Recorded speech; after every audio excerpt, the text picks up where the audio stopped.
Oke, Pak. Pak, bisa ini dong diceritain nama lengkap Bapak, umur kurang lebih dan aktif nih Pak di kegiatan Museum Pejuang nih dari tahun berapa sih Pak? Ya, jadi begini ya, kronologisnya aja dulu. Ada juga yang tidak tercuplik terkadang di dalam pemberitaan. Ini di Jalan Merdeka nomor 56 ya. Dulu namanya bukan Jalan Merdeka tapi Jalan Cikeme. Kenapa disebut Jalan Merdeka? Karena ada museum ini, kemerdekaan. Ya, didirikan tahun 57 ya, 10 Novembernya sesuai dengan napas 10 November. Nah, jadi kalau kami itu di sini relatif ya dikatakan kapan tugasnya itu yang dikatakan tadi ya, sampai saat ini saya masih di sini seperti itu. Nah, jadi saya menyarankan kepada generasi penerus ya, haruslah menjadi generasi yang forever. Itu ya, itu tulisan saya. Jadi jangan menjadi bangsa yang tertidur. Agak kenceng Pak. Ya, harus ada estafet ya. Jadi seperti begini. Andai pun kita belum lahir di tahun itu, Sumpah Pemuda, proklamasi dan lain-lainnya, sejarah yang ada di seluruh Nusantara ini, bila kita mendalami, mempelajari dan mengamalkan secara detail dan menghayatinya, seolah-olah kita sudah lahir di tahun itu. Oke. Ya, seperti itu. Oke, Pak, nama lengkapnya siapa sih Pak? Pak Ben aja lah. Pak Ben aja ya? Pak Ben aja. Pak Ben aktif di sini dari kapan Pak? Tahun berapa? Yang tadi lah ya. Dan sampai saat ini saya masih. Sampai saat ini. Nah, ini kan museum sejarah nih Pak. Banyak banget ya aset-aset sejarah, terutama benda-benda peninggalan perang nih. Iya. Nah, itu mengelolanya sendiri gimana Pak? Iya. Jadi secara estafet kan, sebelum saya di sini dikerjakan itu ada ya, secara pengurusan dan lain-lainnya, ya, pengawetan dan lain-lainnya ya, supaya tetap utuh. Seperti itu. Oke. Nah, kalau Bapak sendiri berarti bertugas kontrol? Nah, enggak. Saya orang aja, apa yang saya bisa kerjakan saya kerjakan. Salah satunya apa Pak? Contoh-contohnya? Ya, Misalkan kebersihan. Dibersihin juga alat-alat ini Ya, termasuk dibersihin Pak? Sebagai kebersihan, itu juga apa, ya listrik dan lain-lain yang saya kerjakan sebagai pemandu juga ya, sebagai guide. Sebagai oke. Tapi kalau untuk senjata khusus nanti ada jadwalnya itu sama militer ya. Oke, artinya ada campur tangan iya. kemiliteran kita juga ya Pak untuk Jelas, menjaga kan aset. ini di bawah Korem juga. Korem. Iya, Korem kan? apa Pak? Boleh jelasnya Korem? Surya Kencana. Oh, Surya Kencana. Iya, siap. Nah, Pak, ini kan juga kalau boleh tahu nih kunjungan sejauh ini tutup, buka atau gimana Pak? Terutama nih di masa-masa pandemi ya Pak? Ya. Wisata dalam wisata. Ya. Wisata dalam wisata? Wisata dalam wisata. Ya. Kenapa Bapak bilang kayak gitu? Ya. Tapi tidak seindah seperti wisata lain. Oke. Ya. Kebanyakan generasi muda sekarang dia lebih kalau bermain dan apa tuh ke tempat-tempat yang lebih enjoy. Oke. Ya kan?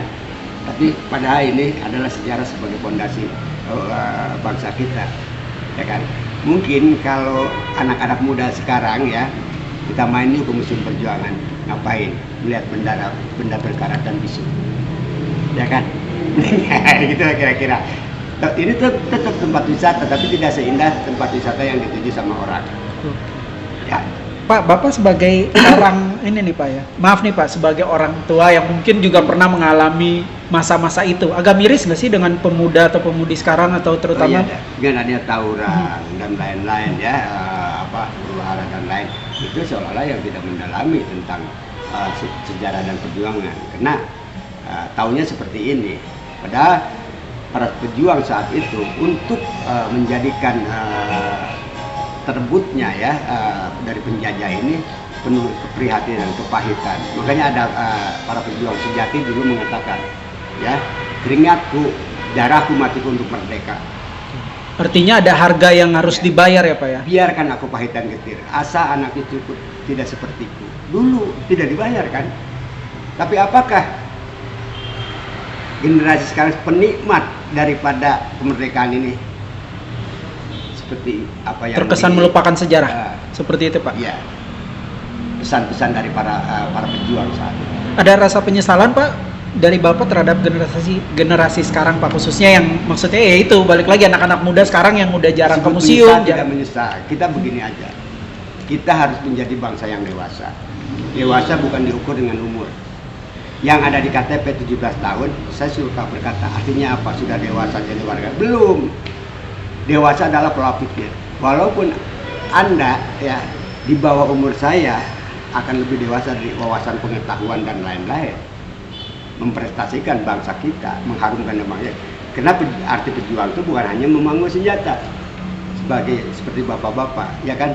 Ya, ada jurnalis, dokter yang baik, pendidik yang baik, yang mengharumkan nama bangsa, olahragawan mendapatkan prestasi medali emas, itu bagian dari perjuangan. Oke. Pak, sejauh ini nih Pak, ini kan aset-aset yang bisa dibilang nggak ternilai nih Pak, dengan uang ya Pak. Ya.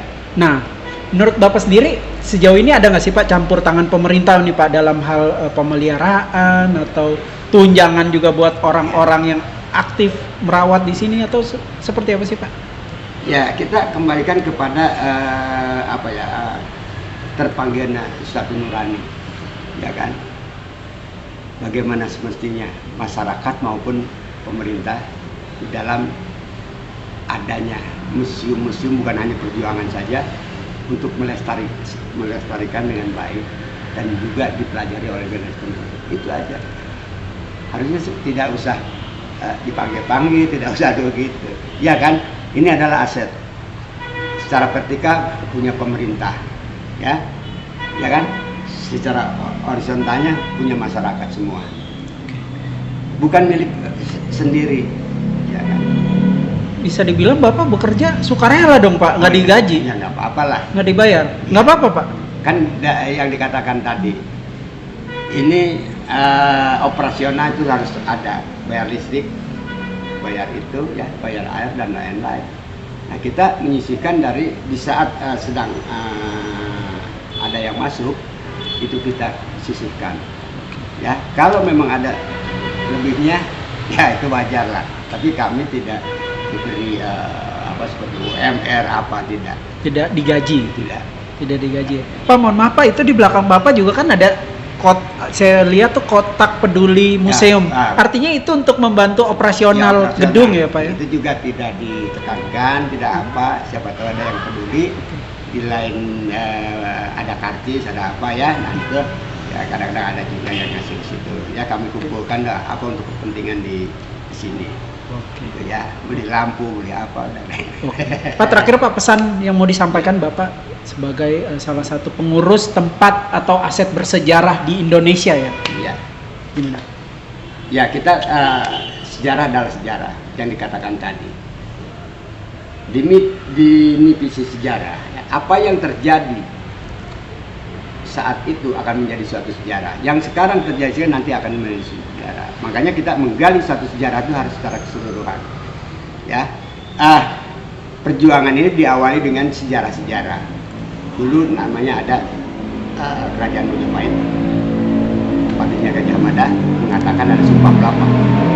Sebelum saya Nusantara tersatukan tidak akan dulu titik-titik. Apa yang katakan Bapak? Banyak versi, ya kan? Nah, jadi kita merebut apapun yang ada di wilayah yang saat itu dikuasai oleh Majapahit, itu adalah kita bukan intervensi, memang itu hak. Mungkin di dunia internasional juga kita mengatakan seperti itu. Cuman kenapa Belanda saat itu, ya kan, menjajah kita? Padahal negaranya sendiri dan anak-anak dia sedang dijajah oleh Jerman saat itu. Kenapa tidak menguruskan sendiri? Itu diplomasi di antaranya 300 meter.